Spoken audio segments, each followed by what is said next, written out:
पंचमुखे हनुमते नमः।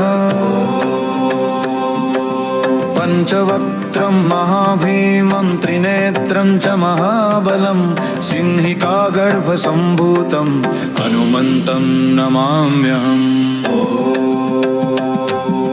ॐ हनुमते रक्ष रक्ष सर्वतो मां।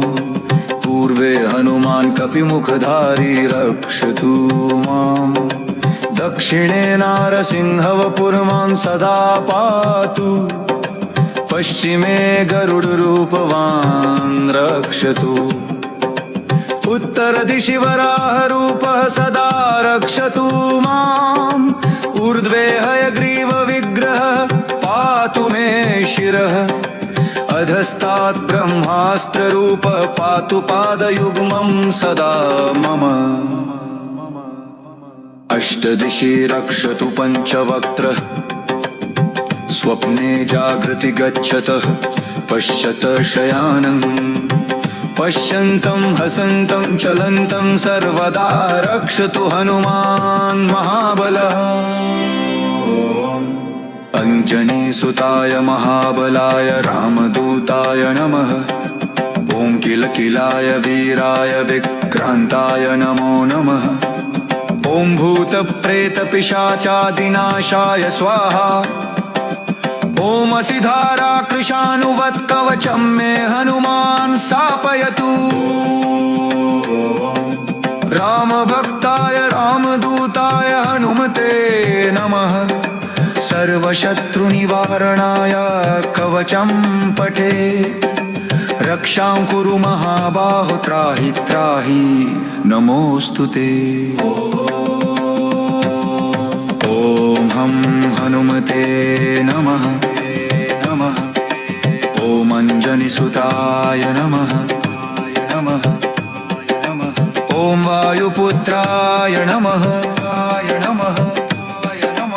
ॐ महाबलाय नमः। ॐ रामेष्टाय नमः। ॐ अञ्जनीगर्भसम्भूतमारुतात्मजमुत्तमम् श्रीरामप्रियं भक्तं वन्दे लङ्काभयङ्करम्। पञ्चमुखं धरं देवं हनुमन्तं नमाम्यहम्। पूर्वं तु वानरं वक्त्रं कोटिसूर्यसमप्रभम्। दक्षिणे नारसिंहं च भयनाशं सदा स्मरेत्। पश्चिमे गरुडं वक्त्रं वक्रतुण्डं महाबलम्। उत्तरं तु वराहं च कामरूपं महाबलम्। ऊर्ध्वं हयग्रीवमुखं शङ्खचक्रगदाधरम्।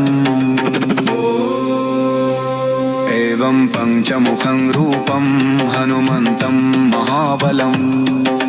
यो स्मरेत् प्रातरुत्थाय सर्वशत्रुभयं हरेत्। नाशयेत् दुःस्वप्नशुभं दुष्टग्रहसमुद्भवम्। अभिचाराणि सर्वाणि मन्त्रतन्त्राणि भूतले। सापराद्धं न मुञ्चेत्तु पञ्चवक्त्रं हनुमतम्। यं यं चिन्तयते कामं तं तं प्राप्नोत्यसंशयम्। ॐ हं हनुमते नमः। ॐ अञ्जनीसुताय नमः। ॐ वायुपुत्राय नमः।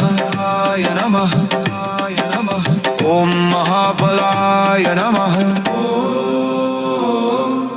ॐ रामेष्टाय नमः। श्रीराम जय जय राम। ॐ हं हनुमते रुद्रावताराय नमः। ॐ पंचमुखे हनुमते नमः। ॐ रक्ष रक्ष हनुमते नमः। श्रीराम जय राम जय जय राम।